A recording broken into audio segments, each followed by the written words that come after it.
السلام علیکم۔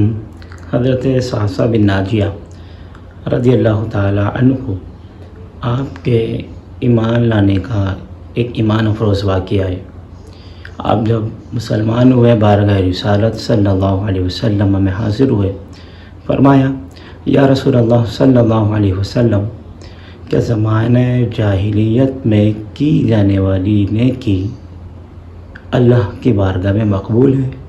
تو میرے حبیب کریم صلی اللہ علیہ وسلم نے فرمایا صعصع تم بتاؤ تم نے کیا نیکی کی ہے؟ فرمانے لگے یا رسول اللہ صلی اللہ علیہ وسلم، ایک دفعہ میرے 2 اونٹ گم ہو گئے اور میں ان کو تلاش کرتے کرتے جنگل میں جا پہنچا۔ جنگل میں جب گیا تو وہاں میرے دونوں اونٹ موجود تھے اور ساتھ میں ایک بوڑھا شخص بھی موجود تھا۔ میں نے اس بوڑھے شخص سے کہا کہ یہ دونوں اونٹ میرے ہیں، تو اس بوڑھے شخص نے کہا کہ ٹھیک ہے آپ لے جائیں، اور میری ضیافت کا اہتمام کیا، کھجوریں منگوائیں، پانی منگایا۔ اسی دوران آواز آئی پیچھے سے بچے کی رونے کی، تو اس بوڑھے شخص نے کہا کیا ہوا ہے، لڑکی ہوئی ہے یا لڑکا؟ تو میں نے اس سے پوچھا اگر لڑکا ہوا تو کیا کرو گے، لڑکی ہوئی تو پھر کیا کرو گے؟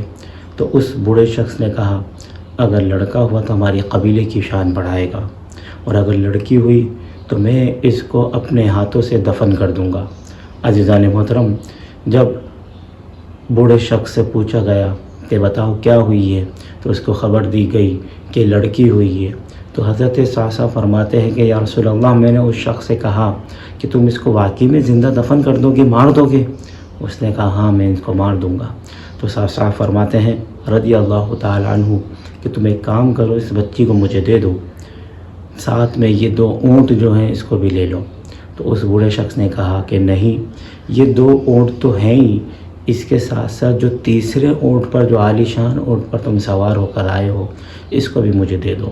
تو انہوں نے کہا ٹھیک ہے، تم کسی ایک شخص کو بھیج دو تاکہ وہ مجھے میری منزل مقصود تک چھوڑ آئے، اور پھر یہ اونٹ بھی لے لینا۔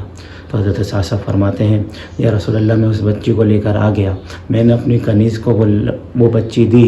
اب وہ بچی جیسے ہی بڑی ہونے لگی، کبھی میری داڑھی کے ساتھ کھیلتی، کبھی میرے کندھوں پر آ جاتی، کبھی میرے پیٹ پر، کبھی میرے ہاتھوں پر آ کے بیٹھ جاتی۔ یا رسول اللہ، مجھے ایک عجیب سا نشہ ہونے لگا، ایک محبت، ایک مودت ہونے لگی اس بچی سے۔ تو پھر میں نے یہ سوچا، کیونکہ حضرت صعصع بڑے مالدار تھے، عزیزان محترم اتنے مالدار تھے کہ اگر کوئی مسافر قیام کرنے کا ارادہ رکھتا تو پھر وہ حضرت صعصع کے گھر میں قیام کرتا، وہ ان کی ضیافت کا اہتمام کرتے۔ یوں سمجھیں حضرت صعصع کے گھر میں ہر وقت کھانا جیسے کھلا رہتا تھا، لوگ آ کے تناول کرتے تھے۔ اچھا پھر ہوا یوں، حضرت صعصع نے کہا کہ مجھے ایسا نشہ ہوا کہ میں نے کہا کہ اب میں دیکھتا ہوں کہ قبیلے میں کون کون سے ایسے لوگ ہیں جو اپنی بچیوں کو زندہ ترک کرتے ہیں۔ کہا کہ پھر میں ڈھونڈنے کے لیے نکلا، ہر قبیلے والے کے پاس گیا کہ جو اپنی بچی کو زندہ دفن کرتے ہیں، تو میں ہر بچی کو 3 اونٹ کے بدلے خریدتا رہا، یہاں تک کہ رحمت کونین صلی اللہ علیہ وسلم کو حضرت صعصع فرماتے ہیں کہ رسول کریم صلی اللہ علیہ وسلم، ابھی میری حویلی کے اندر، میرے گھر کے اندر اس وقت 360 بچیوں کی پرورش ہو رہی ہے۔ 360 بچیاں وہ ہیں کہ جن کے والدین ان کو دفن کرنا چاہتے تھے، میں نے ان کی کفالت لی اور میری حویلی میں ان کی پرورش ہو رہی ہے۔ حبیب کریم صلی اللہ علیہ وسلم نے جب یہ سنا، آپ کی آنکھوں سے آنسو روا ہوئے، ریش مبارک تر ہو گئی، یعنی کہ داڑھی مبارک۔